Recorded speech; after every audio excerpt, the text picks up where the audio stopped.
What's happening? What's the business? It's your boy Landlord from Alabama, back with another video. And today, man, I want to talk about this kind of, sort of, itty bitty mini bye we had this week, man. It was kind of, sort of a bye. We had 3 games in 12 days, man. And this is a tired football team, in my opinion, man. That's a rough gauntlet of games back to back that we had, man. And it don't help that 2 of them was on the road against formidable, uncommon opponents, man. So that took a lot more preparation than a normal opponent would. And of course, with it being on the road, that don't help either, man. So, you know, that was a tough stretch we went through, man. And it's kind of crazy how it aligns with a lot of our offensive struggles all of a sudden. And combine that with players being hurt, players being out of commission, players not being 100%. And that's what's the great formula for struggling offense. That was just a gauntlet of games back to back to back. So that was tough on the football team, especially when you missing coaches and key players that should be there and that fill big roles on your football team. So glad that's over with. Glad we got us a 10-day resting period to get our coaches and players back healthy, man. So that's big for this football team to get a decent little rest in this part of the season. So let's talk about a couple of the players that we can get back, man. They saying that Randy and Nelson Gallimore should be ready to go next week against Washington, man. And that should be a big time boost for this defense, for this defensive line. And we get Tristan Hill back from his 1 game suspension for punching the dude in the face with the Raiders. So that should be a big time boost for this defensive line.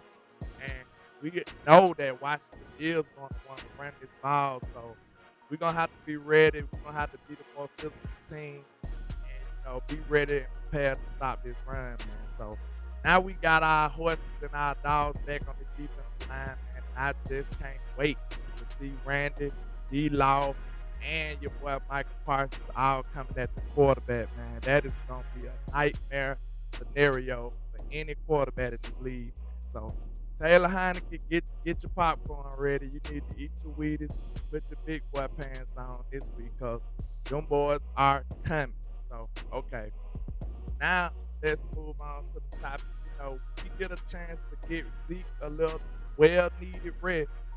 He's been struggling. He's been hurt. And, he's nursing that knee injury, man. So these 10 days are key for Zeke. We're going to need Zeke to be at least 90% close as possible to 100% to make this late push towards the playoffs, man. So I can't wait to get Zeke back, Zeke back healthy, feeling good, full strength Zeke. So we need Zeke to be good at this end, man. So in my opinion, I wouldn't mind putting Tony as the premier back for a few weeks to get Zeke a little added extra rest. Like give Zeke 40% of the runs or 35% of the runs, give Tony the other half. So I feel like that'll be better for this team so we can get Zeke back to being Zeke. But let's move on to the next topic, man. Your boy Kellen Moore, he will have all his toys this week. He will have all the toys except for Blake Jarwin. But you mean to tell me we got all our weapons back? That's going to be huge for this offense. And in my opinion, I think Cooper is the one that makes everything work perfect. The fact that we got all our horses back, man, Kellen should be able to get back to the old Kellen of the first when we was on the 6-game winning streak.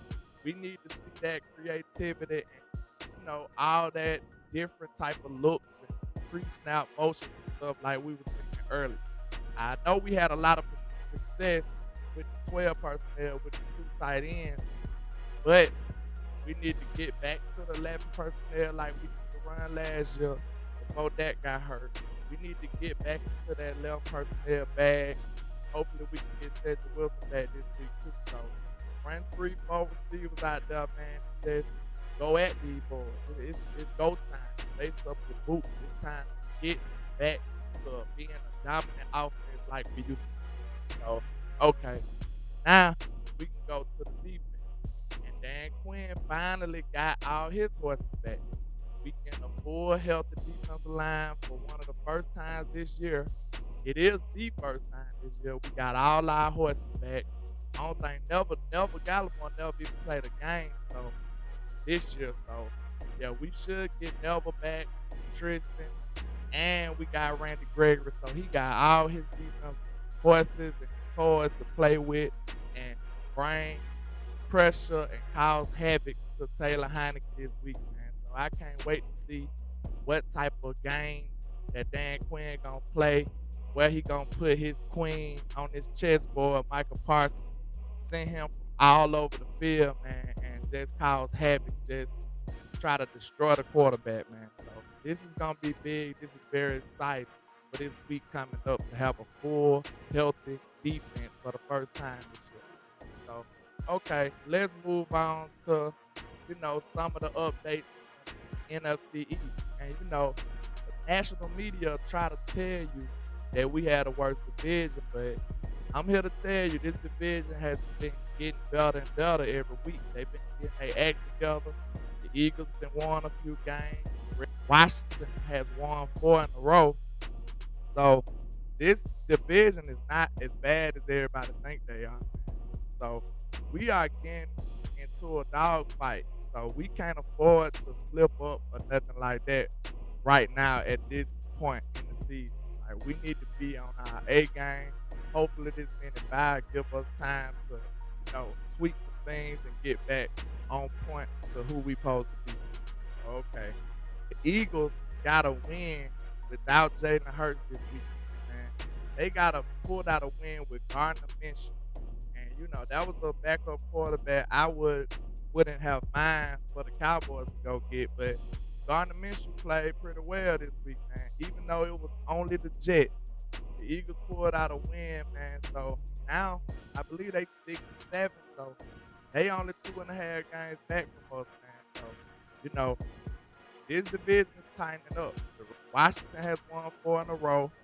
They 6-6 right now. So Washington is right there, man. We got to play them 2 times out of the next 3 weeks. So this division can shift big time if we don't play up to our caliber, up to par how we supposed to be. Man. We got Washington this week, and Taylor Heineke, it's something about this guy, man. He makes a lot of plays. He's big time on third down, man. Taylor Heineke is making a name for himself. It's just something about this guy, man. He's a gamer. He always just busts out and surprises you some kind of way. Like, he was making all the right plays on third down. He's like a pest. He just, some kind of way, he found a way to keep his team on the field, extend drives, keep this offense going, man. So Taylor Heineke has gave a lot of these teams problems, man. He beat Tom Brady this year. He beat the Saints, I believe. Like, so we cannot sleep on this team. We have to take this team seriously and make a statement to let them know that Cowboys run this NFC East. We are the beast of the East, and we are going to dominate this division. That got a pretty dominant record against Washington, man. So I can't wait to see this game coming up, man. Dak should be back to Dak. Hopefully, Kellen Moore tweak this offense and get us back on track. So you know how it go, man. LandLord from Alabama, man, on all social media sites, man. So with the same handle, LandLord from Alabama. So y'all just rock with me, man. And like I say, man, the algorithm be trying to knock me off my rhythm. So if you could, man, just like, comment, subscribe, man. All that goes a long, long way in my pursuit to try to make this channel into what I vision it to be. So it don't cost you nothing. It's free, man. Just rock with your boy and help me out like that, man. So with that being said, 1K, one love, Cowboys Nation. Let's go.